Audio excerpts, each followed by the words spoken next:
ಪ್ರಜ್ವಲ್ ರೇವಣ್ಣನನ್ನ ಕಸ್ಟಡಿಗೆ ಪಡೆಯೋಕೆ ಎಸ್ಐಟಿ ಕೊಟ್ಟಂತಹ ಕಾರಣಗಳೇನು? ಈಗ ಕಸ್ಟಡಿಗೆ ತೆಗೆದುಕೊಂಡಿದೆ ಎಸ್ಐಟಿ. ಆದರೆ ಅಲ್ಲಿ ಕೋರ್ಟ್ ಮುಂದೆ ಏನೆಲ್ಲ ವಿಚಾರಗಳನ್ನ ಪ್ರಸ್ತಾಪ ಮಾಡಲಾಯಿತು, ಯಾವ ಕಾರಣಗಳನ್ನ ಕೊಡಲಾಯಿತು? ನೋಡಿ, ಒಬ್ಬ ಆರೋಪಿನ ಕಸ್ಟಡಿಗೆ ಕೊಡ್ತಾರೆ ಅಂತ ಹೇಳಿದ್ರೆ ಸುಮ್ಮನೆ ಅಲ್ಲ, ಬಲವಾದ ಕಾರಣಗಳು ಬೇಕಾಗಿರುತ್ತೆ. ಎಸ್ಐಟಿ ಅದೇ ರೀಸನ್ ಕೊಟ್ಟಿರೋದು. ಕಸ್ಟಡಿಗೆ ಪಡೆಯಲು 11 ಕಾರಣಗಳನ್ನ ನೀಡಿದ್ದಾರೆ ಅಧಿಕಾರಿಗಳು. ಪ್ರಜ್ವಲ್ ರೇವಣ್ಣರನ್ನ 14 ದಿನ ಕಸ್ಟಡಿ ಕೇಳಿದ್ರು. ಆದರೆ ವಿಚಾರಣೆ ನಡೆಸಿ 6 ದಿನಗಳ ಕಾಲ ಕೋರ್ಟ್ ಕಸ್ಟಡಿಗೆ ನೀಡಿ ಆದೇಶವನ್ನು ಹೊರಡಿಸಿತು. 14 ದಿನ ಕೇಳಿದ್ರು, 6 ದಿನ ಕೊಟ್ಟರು.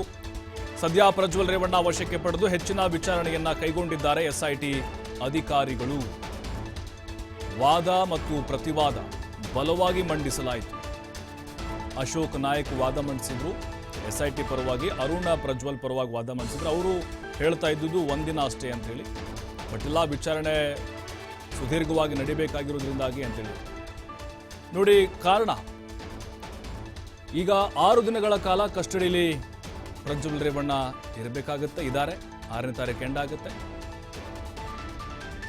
ಪ್ರಜ್ವಲ್ರನ್ನ ಕಸ್ಟಡಿಗೆ ಪಡೆದುಕೊಳ್ಳೋಕೆ ನ್ಯಾಯಾಧೀಶರ ಮುಂದೆ ಆ ವಾದವನ್ನ ಏನು ಮಾಡಿದ್ರು, ಅದೇ ಕಾರಣಗಳು, ಸೆಕ್ಷನ್ಗಳನ್ನ ಹೇಳಿದ್ದಾರೆ. ಎಸ್ಐಟಿ ಹೇಳಿದಂತಹ 11 ಅಂಶಗಳು ಕೂಡ ಇಲ್ಲಿ ಪ್ರಜ್ವಲ್ ರೇವಣ್ಣ ಅವರ ಮೇಲೆ ಬಂದಿರುವಂತಹ ಅತ್ಯಾಚಾರ ಆರೋಪಕ್ಕೆ ಸಂಬಂಧಪಟ್ಟವೇ ಆಗಿದ್ದಾವೆ. ಇದೆಲ್ಲವನ್ನ ಪರಿಗಣನೆಗೆ ತೆಗೆದುಕೊಂಡೇ ಕೂಲಂಕುಷವಾಗಿ ಆ ಅಂಶಗಳನ್ನ ಪರಿಗಣಿಸಿನೇ ನ್ಯಾಯಾಧೀಶರು ಅವರಿಗೆ 6 ದಿನಗಳ ಕಾಲ ಕಸ್ಟಡಿಗೆ ಒಪ್ಪಿಸಿದ್ದಾರೆ. ಬಟ್ ಅದು ವಿಸ್ತರಣೆ ಆಗುವಂತಹ ಸಾಧ್ಯತೆಗಳು ಕೂಡ ಹೆಚ್ಚಾಗಿದ್ದಾವೆ. ಯಾಕಂದರೆ ಹೈ ಪ್ರೊಫೈಲ್ ಕೇಸ್ ಆಗಿರೋದ್ರಿಂದಾಗಿ, ಸಣ್ಣ ಪುಟ್ಟ ಕೇಸ್ ಅಲ್ಲ, 376 ಆಗಿರೋದು, 3 FIR ಆಗಿರ್ಬೋದು, ಜೊತೆಗೆ 8ರಿಂದ 9 ಸಂತ್ರಸ್ತರ ವಿಚಾರಣೆ ಆಗಿದೆ, 164 ಆಗಿದೆ. ಹಾಗಾಗಿ ಎಸ್ಐಟಿ ಕೊಟ್ಟಂತಹ ಕಾರಣಗಳು: ಲೈಂಗಿಕ ದೌರ್ಜನ್ಯ ಗಂಭೀರ ಪ್ರಕರಣ. ನೋಡಿ, ನೋಡ್ತಾ ಹೋಗೋಣ ಹಾಗಾದ್ರೆ ನಾವು ಒಂದೊಂದೇ. ಲೈಂಗಿಕ ದೌರ್ಜನ್ಯ ಗಂಭೀರ ಪ್ರಕರಣ, ಹೆಚ್ಚಿನ ವಿಚಾರಣೆ ನಡೆಸಿ ಸಾಕ್ಷ್ಯವನ್ನ ಸಂಗ್ರಹ ಮಾಡಬೇಕು. ಇದು ಸಣ್ಣ ಪುಟ್ಟ ಕೇಸ್ ಅಲ್ಲ, ಲೈಂಗಿಕ ದೌರ್ಜನ್ಯ ಆಗಿದೆ, ಮಹಿಳೆಯರ ಮಾನಹರಣ ಆಗಿದೆ. ಹೆಚ್ಚಿನ ವಿಚಾರಣೆ ನಡೆಸಬೇಕು, ಸಾಕ್ಷ್ಯ ಸಂಗ್ರಹ ಆಗಬೇಕು.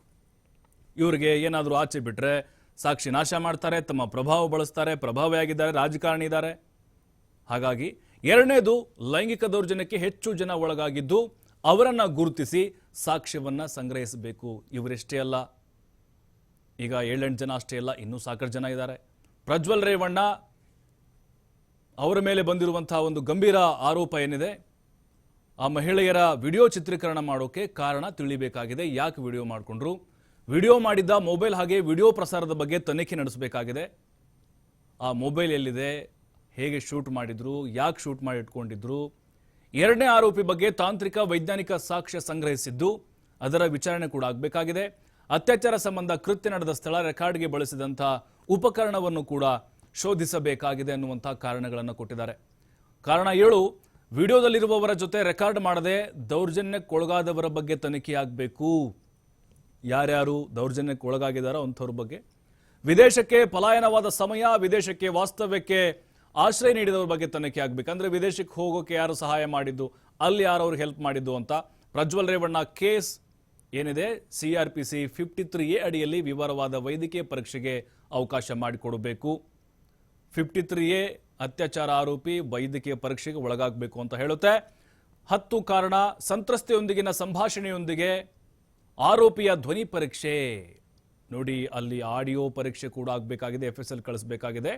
ಕಾರಣ ನಂಬರ್ 11, ತನಿಖೆಗೆ ಹಾಜರಾಗೋಕೆ ನೋಟಿಸ್, ವಿದೇಶಕ್ಕೆ ಪ್ರಯಾಣ, ಕೃತ್ಯದ ಬಗ್ಗೆ ವಿಚಾರಣೆ ನಡೆಯಬೇಕಾಗಿದೆ. ಈ ಎಲ್ಲ 11 ಅಂಶಗಳನ್ನ, ಈ ಕಾರಣಗಳನ್ನ ನೀಡಿ ನ್ಯಾಯಾಧೀಶರ ಮುಂದೆ ಎಸ್ಐಟಿ ಕಸ್ಟಡಿಗೆ ಕೊಡಬೇಕು ಆರೋಪಿಯನ್ನ ಅಂತ ಕೇಳಿಕೊಂಡಿದೆ. ಮತ್ತಷ್ಟು ಮಾಹಿತಿ ಸಂತೋಷ್ ಪಟೇಲ್ ನೀಡ್ತಾರೆ. ಸಂತೋಷ್ ಪಟೇಲ್, ಈಗ ಕಸ್ಟಡಿಗೆ ತೆಗೆದುಕೊಳ್ಬೇಕು ಅಂತ ಹೇಳಿದ್ರೆ ಬಲವಾದ ಕಾರಣಗಳನ್ನು ಕೂಡ ಅಲ್ಲಿ ಕೊಡಬೇಕಾಗುತ್ತೆ. ಬಟ್ ಈಗ 11 ಅಂಶಗಳನ್ನ ನೋಡ್ತಾ ಇದ್ರೆ 6 ದಿನ ಈಗೇನು ಕಸ್ಟಡಿ ಇದೆ, ಇದು ಮುಂದಿನ ದಿನಗಳಲ್ಲಿ ಮತ್ತೆ ವಿಸ್ತರಣೆ ಆಗೋ ಸಾಧ್ಯತೆಗಳು ಏನಾದರೂ ಕಾಣ್ತಾ ಇದೆಯಾ? ಖಂಡಿತವಾಗಿಯೂ ಪ್ರಭು. ಯಾಕಂತ ಹೇಳಿದ್ರೆ ಇದುವರೆಗೂ ಪ್ರಜ್ವಲ್ ರೇವಣ್ಣ ಏನು ವಿಚಾರಣೆಯ ಸಂದರ್ಭದಲ್ಲಿ ಯಾವುದೇ ರೀತಿಯಾಗಿ ಅವರು ಸರಿಯಾದ ರೀತಿಯಲ್ಲಿ ವಿಚಾರಣೆ ಸಹಕಾರವನ್ನು ಕೊಡ್ತಿಲ್ಲ. ನನಗೆ ಗೊತ್ತಿಲ್ಲ ಅನ್ನೋ ಹೇಳಿಕೆಗಳನ್ನ ಕೊಡ್ತಾ ಇರುವಂತದ್ದು. ಮತ್ತೆ ನನ್ನ ಮೊಬೈಲ್ ಏನಿತ್ತು ಅದು ನಿಮ್ಗೆ ಆಗ್ಲೇ ಕೊಟ್ಟಿದ್ದೀನಿ. ಸೊ ಹಿಂದೆ ಒಂದು ಮೊಬೈಲ್ ಇತ್ತು, ಅದು ಕಳೆದೋಗಿದೆ, ಅದ್ರ ಬಗ್ಗೆ ಕೂಡ ನಾನು ದೂರನ್ನ ಕೊಟ್ಟಿದ್ದೀನಿ. ಹೀಗಾಗಿ ಆತ ನನ್ನ ಬಳಿ ಏನಾದ್ರು ಎಕ್ಸ್ಟ್ರಾ ಕ್ವಶನ್ಸ್ ಕೇಳಿದ್ರೆ ಅಡ್ವೊಕೇಟ್ ಅವ್ರನ್ನ ನಾನು ಮಾತಾಡ್ಬೇಕು, ಅವ್ರ ಜೊತೆ ಚರ್ಚೆನ ಮಾಡ್ಬೇಕು ಅಂತ ಹೇಳುವಂಥದ್ದು. ಮತ್ತೆ ಏನೇ ಕೇಳಿದ್ರು ನನಗೆ ಗೊತ್ತಿಲ್ಲ ಅಂತ ಅನ್ನೋ ಹೇಳಿಕೆಗಳನ್ನ ಕೊಡ್ತಾ ಇರುವಂತದ್ದು. ಇನ್ನೆಲ್ಲಿ ಎಷ್ಟು ಮಟ್ಟಿಗೆ ತನಿಖಾಧಿಕಾರಿಗಳು ಈ ಪ್ರಕರಣಕ್ಕೆ ಸಂಬಂಧಪಟ್ಟ ಹಾಗೆ ಮಾಹಿತಿಯನ್ನು ಅವನಿಂದ ತೆಗೆದಿದ್ದಾರೆ ಅನ್ನೋದು ಇಲ್ಲಿ ಪ್ರಮುಖವಾಗುತ್ತೆ.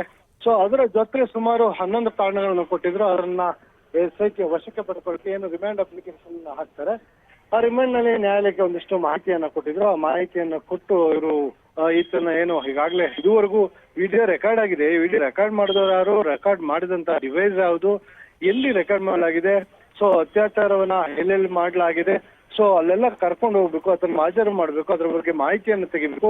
ಅದಲ್ಲದೆ ಸಾಕಷ್ಟು ಸಂತ್ರಸ್ತರ ಮಾನಹರಣ ಆಗಿರುವಂತದ್ದು, ಈ ಬಗ್ಗೆಯೂ ಕೂಡ ನಾವು ವಿಚಾರಣೆಯನ್ನ ಮಾಡಬೇಕು. ಸೊ ಈಗ 11 ಕಾರಣಗಳನ್ನು ಕೊಟ್ಟು ಅದನ್ನು ವಶಕ್ಕೆ ಪಡ್ಕೊಂಡಿರುವಂತದ್ದು, ವಶಕ್ಕೆ ಪಡೆದು ವಿಚಾರಣೆಯನ್ನು ನಡೆಸ್ತಾ ಇದ್ದಾರೆ. ಈಗಾಗಲೇ ಇವತ್ತು ಅದನ್ನ ಮಾಜರ್ಗೆ ಕರ್ಕೊಂಡು ಹೋಗುವ ಸಾಧ್ಯತೆ ಇದೆ. ಯಾಕಂತ ಹೇಳಿದ್ರೆ ಇನ್ನ ರಿಸಲ್ಟ್ ಬರುವಂತದ್ದು, ರಿಸಲ್ಟ್ ಬಂದಂತ ಸಂದರ್ಭದಲ್ಲಿ ಇವರು ಅಲ್ಲಿ ಹೋಗಿ ಅದನ್ನು ಕರ್ಕೊಂಡೋಗಿ ಮಾಜರನ್ನ ಮಾಡ್ಲಿಕ್ಕೆ ಆಗೋದಿಲ್ಲ. ಯಾಕಂತ ಹೇಳಿದ್ರೆ ಸಾಕಷ್ಟು ಜನ ಅಭಿಮಾನಿಗಳು ಸೇರುವಂತ ಸಾಧ್ಯತೆ ಇರುತ್ತೆ. ಸೊ ಆ ಸಂದರ್ಭದಲ್ಲಿ ಗಲಾಟೆಗಳಾದ್ರೂ ಕೂಡ ಆಗ್ಬೋದು. ಸೊ ಇವ್ರಿಗೆ ಮಾಜರ್ ಮಾಡ್ಲಿಕ್ಕೂ ಅಧಿಕಾರಿಗಳಿಗೆ ಕಿರಿಕಿರಿ ಆಗ್ಬೋದು. ಆ ಕಾರಣಕ್ಕೆ ಇವತ್ತೇ ಮಾಜರ್ಗೆ ಮಾಡಿ ಮುಗಿಸುವಂತ ಸಾಧ್ಯತೆಗಳು ಕೂಡ ಇರುವಂತದ್ದು.